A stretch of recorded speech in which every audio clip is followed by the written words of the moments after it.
Sou Júlia Luz, bacharel em Ciências Sociais pela PUC-Rio e mestre em Ciências Sociais pela UERJ, com extensão universitária em Produção Audiovisual pelo Núcleo de Antropologia Visual da Universidade Federal do Rio Grande do Sul. Desde 2018, dirijo o projeto Retrato Experimentações Fotográficas.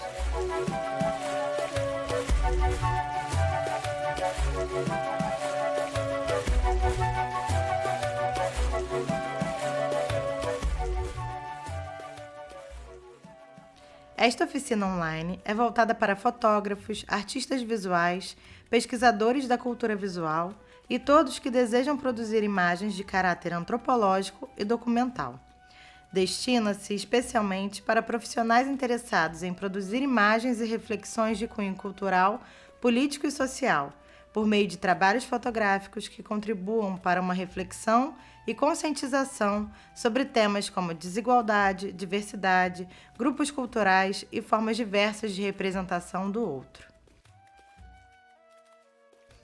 Nossa oficina tem 2 objetivos principais, que são: 1. Apresentar conceitos básicos de antropologia visual e sua relação com a fotografia, dando ênfase aos seus usos e aplicações.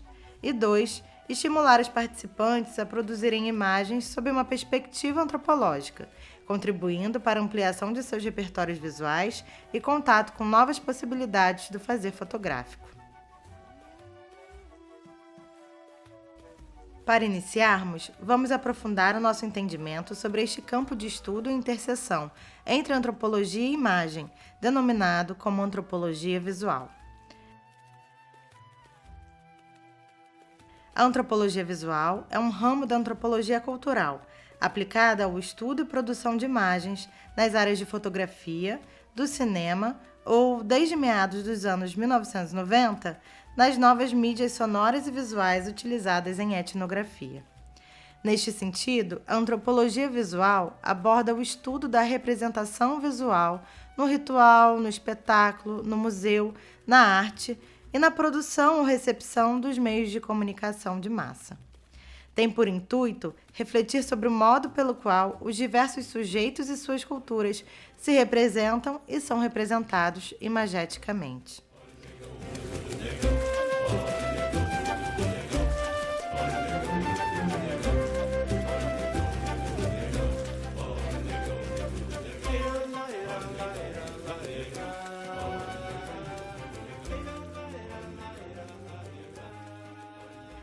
Dentro do campo da antropologia visual, muito se refletiu sobre o uso da fotografia como recurso e prática metodológica para o estudo de campo.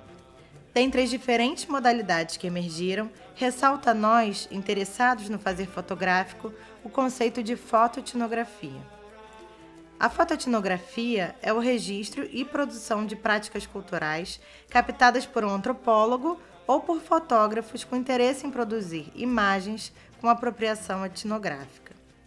Esta modalidade de pesquisa da imagem foi criada pelo professor Luiz Eduardo Robinson Acuti, há aproximadamente 26 anos, a partir de sua defesa de mestrado no programa de pós-graduação em Antropologia Social no Instituto de Filosofia e Ciências Humanas da Universidade Federal do Rio Grande do Sul. Parte do princípio de que há sempre uma intencionalidade narrativa no modo em que as fotografias são compartilhadas e produzidas. Isto significa dizer que toda imagem reflete uma narrativa. Fotografias são, neste sentido, construções discursivas permeadas de sentidos e intencionalidades. Todas as fotografias são portadoras de conteúdos humanos e, neste sentido, são antropológicas, pois representam um olhar sobre o mundo. Esse olhar é um recorte sobre a realidade e está sempre impregnado pela intencionalidade da pessoa que, ao retratar, procura dar sentido a essa leitura de mundo. Assim, fazer fotoetnografia pressupõe que conheçamos o universo do outro, as manifestações simbólicas da sua cultura, ou ao menos estejamos abertos a respeitar e apreender os sentidos das escolhas dos sujeitos em meio ao seu universo cultural.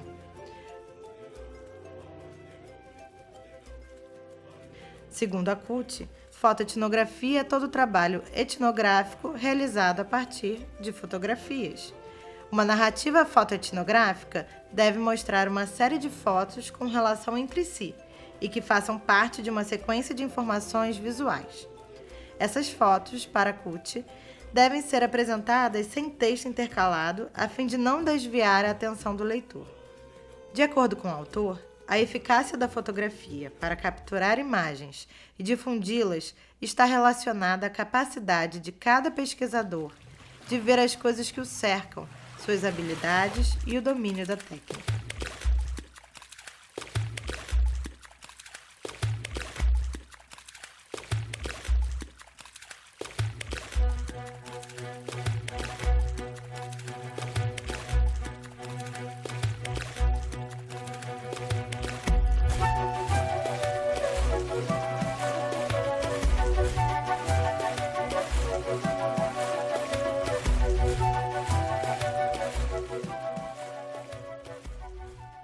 Antes da antropologia visual surgir enquanto disciplina acadêmica, importantes etnógrafos ao redor do mundo usaram a fotografia como ferramenta de pesquisa. Hoje vamos conhecer antropólogos canônicos com produções importantes para a consolidação do campo da antropologia visual. Claude Lévi-Strauss nasceu em Bruxelas em 1908.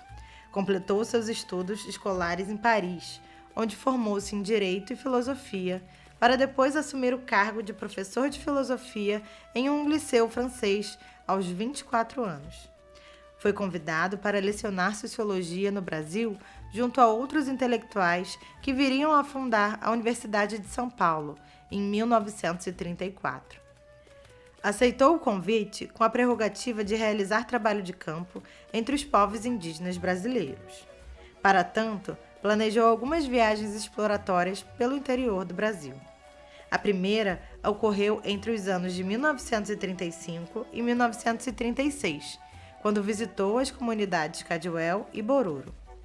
Lévi-Strauss e sua esposa aventuraram-se por aldeias mais afastadas, buscando testemunhar os traços culturais desses grupos.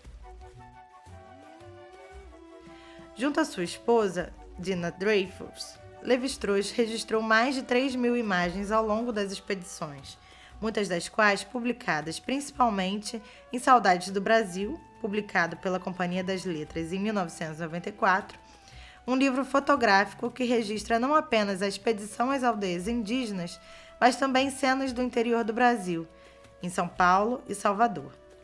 Algumas imagens também foram inseridas no livro Tristes Trópicos, publicado originalmente na França em 1955 e lançado aqui no Brasil em 1995 pela Companhia das Letras.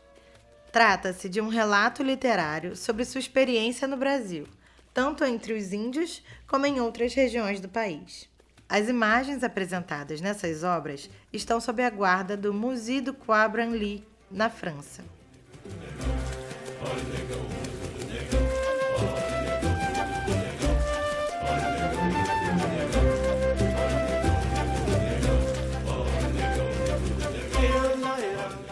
Outra antropóloga fundamental no incentivo ao uso da fotografia enquanto ferramenta de pesquisa etnográfica foi Margaret Mead. Antropóloga estadunidense, Mead fez parte da escola culturalista norte-americana. Nascida na Pensilvânia, estudou psicologia e posteriormente antropologia na Universidade de Colômbia em 1923.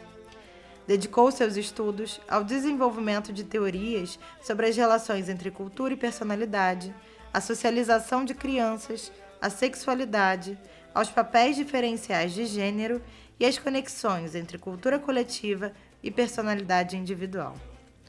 Junto ao seu marido, Gregory Bateson, Mead também foi uma das precursoras na reflexão sobre a produção imagética no trabalho antropológico. A expressão antropologia visual é atribuída a Margaret Mead, considerada uma das pioneiras da disciplina, quando em 1942 publica junto ao seu marido, Gregory Bateson, o livro Balinese Character, A Photographic Analysis.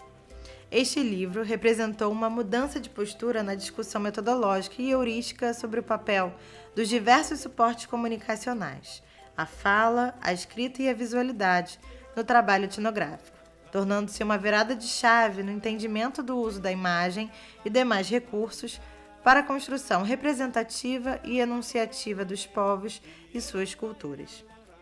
A denominação antropologia visual, como proposto por Mead, porém, só viria a aparecer no final da década de 1970.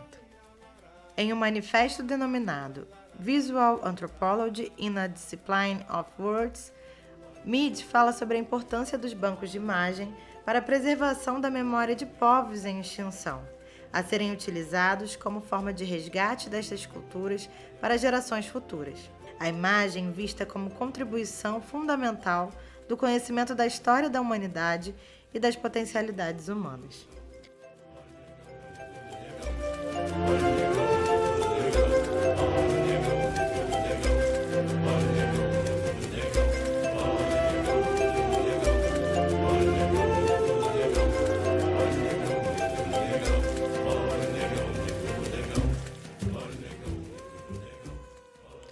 Além destes intelectuais, cabe ressaltar o papel fundamental de outros etnógrafos como Marcel Mauss, que em seu Manual de Etnografia, publicado em 1947, afirma também o valor do uso da fotografia como método de observação no trabalho de campo. Destaca o uso da fotografia aérea e o recurso de teleobjetivas para evitar registros posados e artificiais. Recomendava o uso da documentação fotográfica, em sua opinião, com registros bem detalhados e descritivos, sempre incluídos no diário de campo. Seguido também por Malinowski, que fez registros fotográficos e descrições detalhadas de seu trabalho de pesquisa sobre os nativos nos arquipélagos da Nova Guiné e Melanésia. Na antropologia contemporânea, por sua vez, uma grande referência para a antropologia visual é o etnólogo francês Jean Rouch, um dos representantes e teóricos do cinema direto. Ao contrário da antropologia clássica, que se estabelece a partir de epistemologias assimétricas, Rouch propõe uma antropologia compartilhada, em que os personagens registrados pela imagem não deveriam ser vistos somente como objetos de estudo, mas como sujeitos de uma realidade. Jean Rouch reflete sobre o modo pelo qual são estabelecidas as relações no campo e a ética por trás da produção de imagens.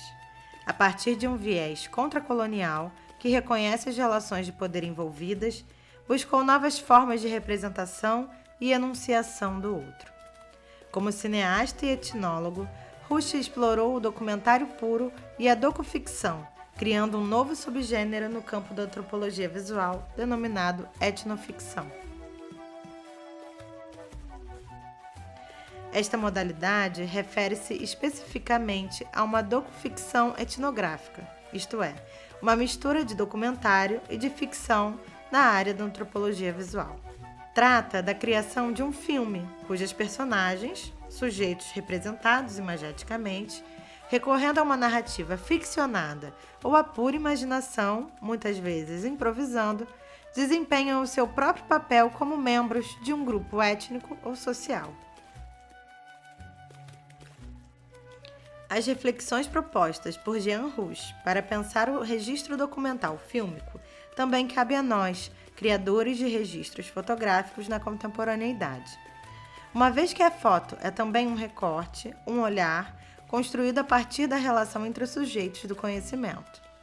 Devemos ter em mente que a imagem é um recorte da realidade e, inexoravelmente, é fruto também da subjetividade, da encenação e da criação artística, possibilitada a partir desse encontro de dois ou mais indivíduos em cena. Recorte este que está sempre impregnado da subjetividade do fotógrafo como autor humano, que percebe, lê, representa e então reproduz discursos, reproduz à luz do seu próprio olhar sobre determinadas vivências. Assim, as fotografias na antropologia sempre estão abertas à análise e interpretações, forjadas a partir do relacionamento entre fotógrafo, sujeito representado e espectador. À luz dessas reflexões, proponho que conheçamos dois fotógrafos que constroem suas narrativas visuais a partir de uma perspectiva fotoetnográfica. A primeira fotógrafa chama-se Marcela Bonfim.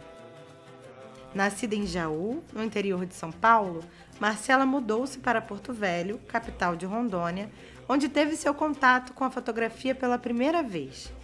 É formada em Ciências Econômicas pela Pontifícia Universidade Católica de São Paulo e é especialista em Direitos Humanos e Segurança Pública pela Universidade Federal de Rondônia.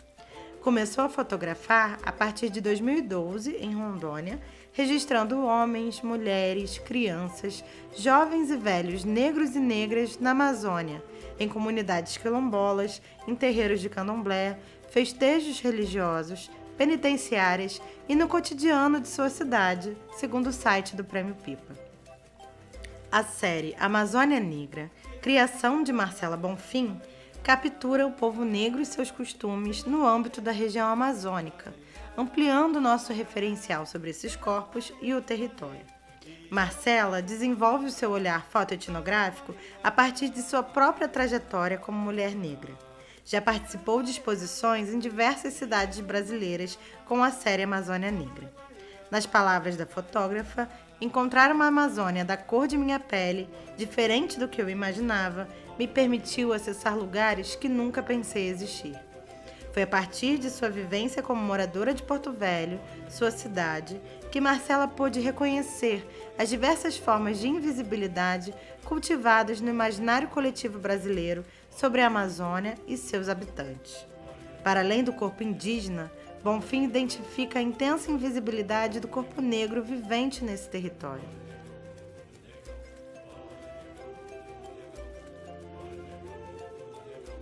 Advindos, especialmente a partir de 1870, por meio de migrações negras de regiões como Pará, Maranhão, Ceará e Bahia, no período do ciclo do ouro e do ciclo da borracha, estes trabalhadores contribuíram como mão de obra qualificada para a construção de estradas e no processo de institucionalização de serviços sociais na região, como setores de educação, saúde e assistência social.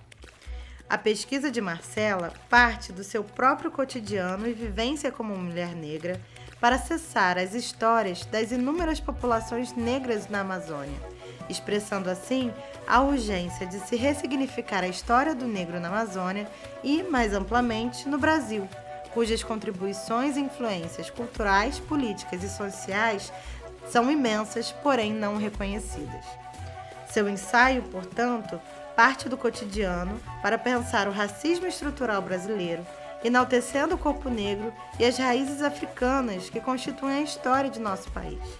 Para conhecer mais de seu projeto, acesse www.amazonianegra.com.br.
Olá, meu nome é Marcela Bonfim, estou aqui no FAM trazendo um pedaço da minha história recente, que é essa descoberta de mim mesma a partir de um lugar que eu não conhecia.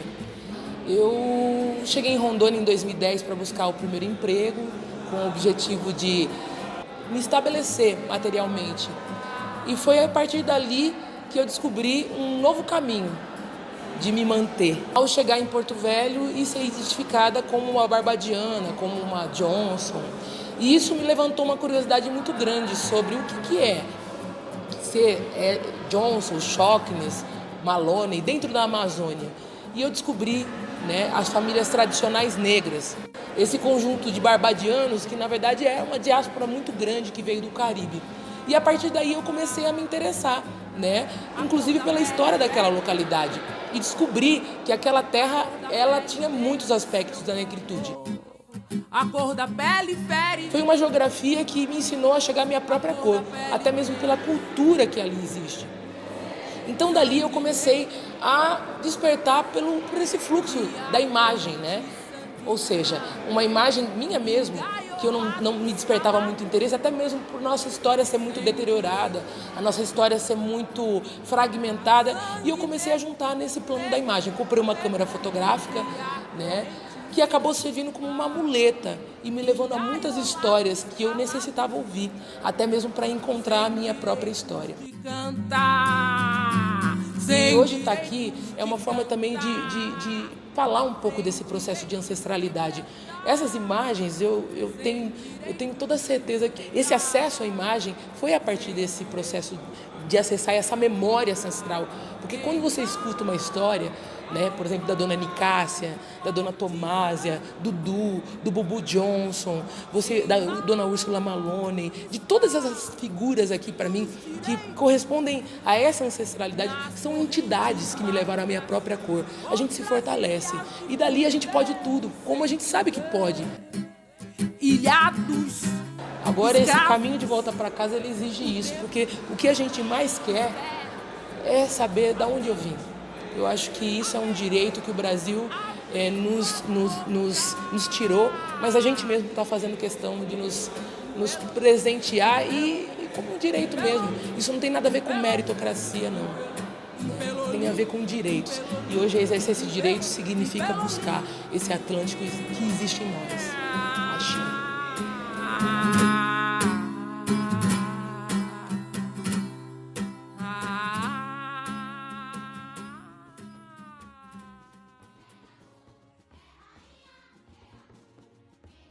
Já Márcio Vasconcelos nasceu em São Luís, Maranhão. Fotógrafo autodidata e independente, é autor dos livros Bumba Meu Boi, do Maranhão, Patrimônio Cultural Imaterial da Humanidade, Visões de um Poema Sujo, Arte nas Mãos, Mestres Artesãos Maranhenses, Nagon Abioton, um estudo fotográfico e histórico sobre a Casa de Nagô, Zeladores de Voduns do Benim ao Maranhão, e Na Trilha do Cangaço, o sertão que Lampião pisou. Dentre os inúmeros projetos de Márcio, eu destaco o ensaio Zeladores de Voduns, a saga de uma rainha negra, como material visual importante para pensarmos a metodologia da fotoetnografia.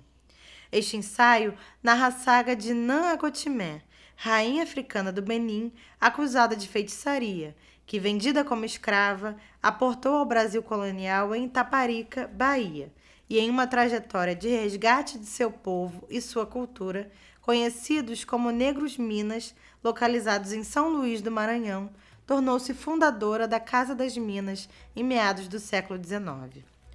Para contar essa história, trilhando o caminho inverso ao de Nangotimé e com uma exposição fotográfica sob a forma de portréis, o fotógrafo maranhense Márcio Vasconcelos viajou até o Benim, acompanhado do antropólogo africano Hipólite Sogbose, com o intuito de realizar uma pesquisa e documentação fotográfica da atual situação de terreiros e seus respectivos chefes no Benim e no Maranhão. Para tanto, foram entrevistados e fotografados personagens de reconhecida importância no cenário do culto aos Voduns, com a finalidade de traçar um paralelo entre os sacerdotes africanos e os chefes de terreiros do tambor de Minas do Maranhão.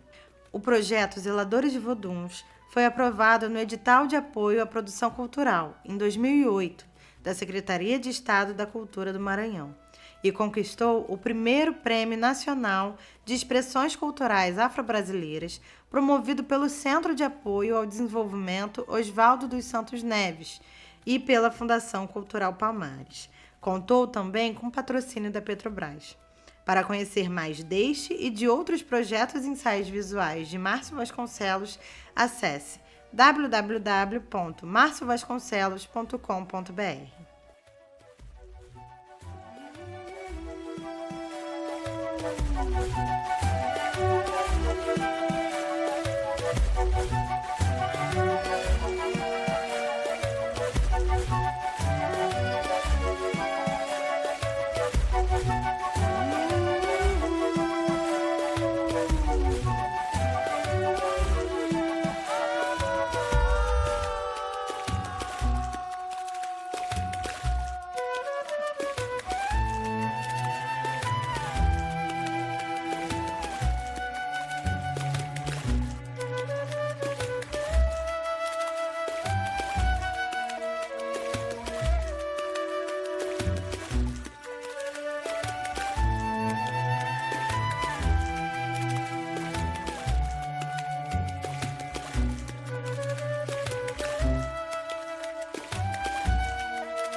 Escaladores de Foduns é um trabalho que eu tenho um carinho muito especial, realmente, né?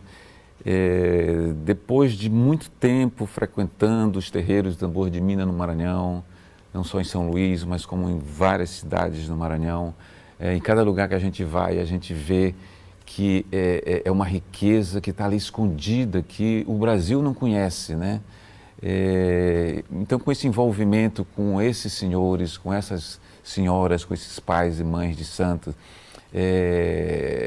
não só quem mexe com fotografia, mas no Maranhão ou no Brasil, quem mexe com a dança, quem mexe com a música, com a percussão, com figurino, com indumentária, e vai fundo nesses ambientes, você fica num envolvimento e extasiado da beleza e da riqueza que é. E especificamente na minha parte de fotografia, o envolvimento é muito grande. E aí surge a ideia de saber como isso veio parar aqui. Como o Maranhão foi agraciado de ter recebido e ser berço dessa riqueza, dessa beleza que se perpetua há mais de 200, 300 anos. Aí surge a ideia de querer ir na origem, né? O antropólogo francês e pesquisador e fotógrafo Pierre Verger, diante de suas pesquisas, viajou muito ao Benin. E ele afirma que teria sido uma ex-rainha do Daomé, né, que hoje é onde se situa o Benin, a Nigéria, aquela região ali no sudeste da África. Ele afirma que teria saído como escrava uma ex-rainha do Daomé, casada com o rei Agongolo, que era o rei do Daomé. Teria sido ela, despachada como escrava, vindo para as Américas. Inicialmente passou por Itaparica, na Bahia, e depois veio parar no Maranhão. Isso por volta de 1840, século XIX. Essa rainha chega ao Maranhão como escrava, e aqui ela sente que os irmãos de nação e de credo dela estavam esperando por ela. Então ela descobre que aqui no Maranhão os negros mina, como aqui eles ganharam essa denominação, que por terem saído do porto de São Jorge de Elmina, lá da região do Uidá, no Benin, estavam aqui. E parece que eles estavam esperando essa sacerdotisa.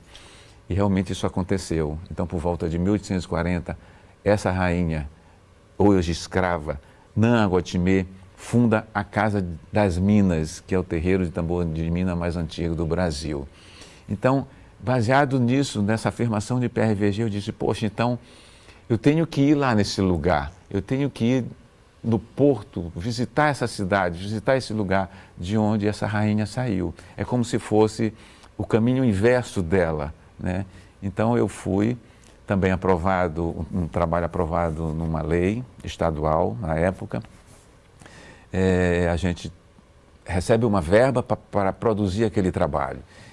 E no momento deu aquele medo, gente, eu tenho que ir para o Benin, como é que eu faço? Eu não tinha muita noção até de que equipamento levar, como eu poderia transitar no Benin. Mas através de parceiros, voltando de novo ao Sérgio Ferretti e sua esposa Mundi Carmo, eles disseram, ó, Márcio, existe no Brasil um professor, doutor da Universidade de Sergipe, que ele é do Benin, ele já mora há mais de 10 anos no Brasil. Então, é uma pessoa que pode te orientar nesse trabalho, eu vou te apresentar. A gente, então, através de e-mail, começamos a trocar e-mail, primeiro o Ferretti fez a apresentação, depois eu mandei o projeto na íntegra para o antropólogo, o nome dele chama Hipólito Brice Sobossi. Eu mandei o projeto e ele analisou, ele disse, olha, Márcio, o projeto é muito bacana, eu estou disposto a colaborar no que for possível. Né? E eu já de ímpeto, vendo o entusiasmo dele, eu disse, então você não quer ir comigo para o Benin? Ele disse, claro, o Benin é minha casa, eu vou entrar de férias agora na universidade, a gente pode passar uns dias lá, um mês, ou quanto tempo for preciso, né? Então, eu considero o Brice um coautor desse trabalho, né? Se não fosse ele, e eu considero também que ele seria a pessoa mais importante no mundo para me levar nesse lugar, entendeu? Porque era a casa dele. Eu fui ser hospedado na casa da família dele, eu fiquei junto com a avó dele, com a mãe dele, com os irmãos, né, com os sobrinhos, uma casa grande lá no Benin. Então, o Brice é um coautor desse trabalho. Nesse período, nós passamos um mês no Benin, visitamos 7 cidades dentro do país, exatamente orientado pela avó dele, que é do culto ao Vodum, e a proposta era fazer exatamente retratos desses sacerdotes e depois voltar ao Maranhão e comparar com os pais e mães de santos do tambor de Mina, exatamente fazer essa ligação de onde saiu, aonde veio parar e que semelhança ainda guardam entre si.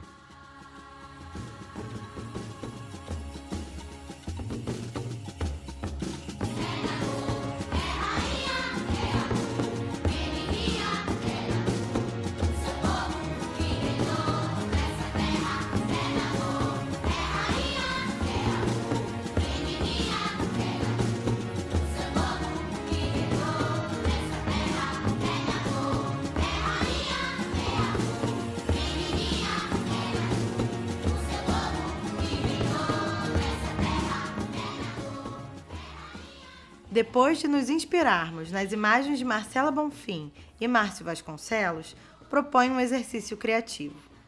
Ele tem como objetivo investigar os códigos e signos visuais que costuram a sua rede de significados, que orientam seu comportamento e auxiliam na construção de sua identidade. E como podemos fazer esse exercício de autoinvestigação? Proponho a produção de 5 imagens que representem a história da sua família e observe suas escolhas e afetos ao longo de todo o processo, desde a preparação do ensaio até a seleção das imagens. O que mais te chamou a atenção? Quais foram as relações tecidas com os objetos e sujeitos em cena? Quais critérios e recortes você identificou como importantes para a seleção final das 5 imagens? E que narrativa elas contam sobre a sua família quando estão bordadas em conjunto? Experimente esse espaço de criação e estudo. Segundo a CUT, aquele que fotografa é constantemente submetido a escolhas. Ele deve pensar ininterruptamente na construção da imagem. Precisa sempre decidir qual será o melhor enquadramento, o que deve entrar no campo e o que deve ficar fora do mesmo. O pesquisador sempre deve saber encontrar seu lugar de acordo com a qualidade das relações que ele poderá estabelecer com as pessoas estudadas. Inspirada por ACUT, contribuo ao final da nossa oficina com 7 dicas para antes, durante e depois da sua produção imagética. Vem comigo!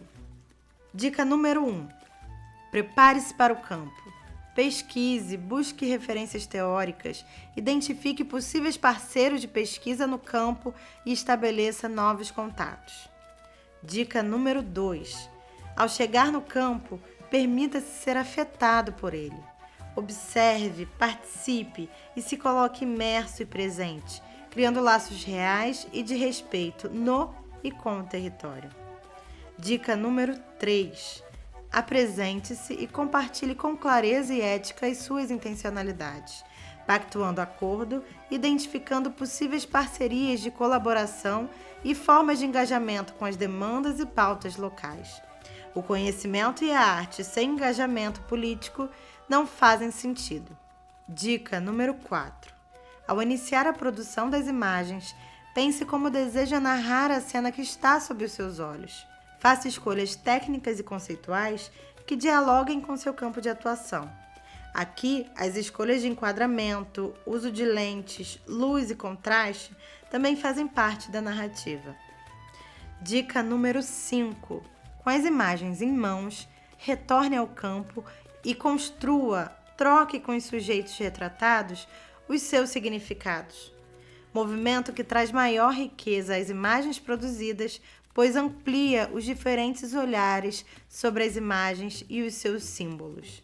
Saber o que pode ser publicado e o que não pode, segundo as tradições culturais locais, também é fundamental.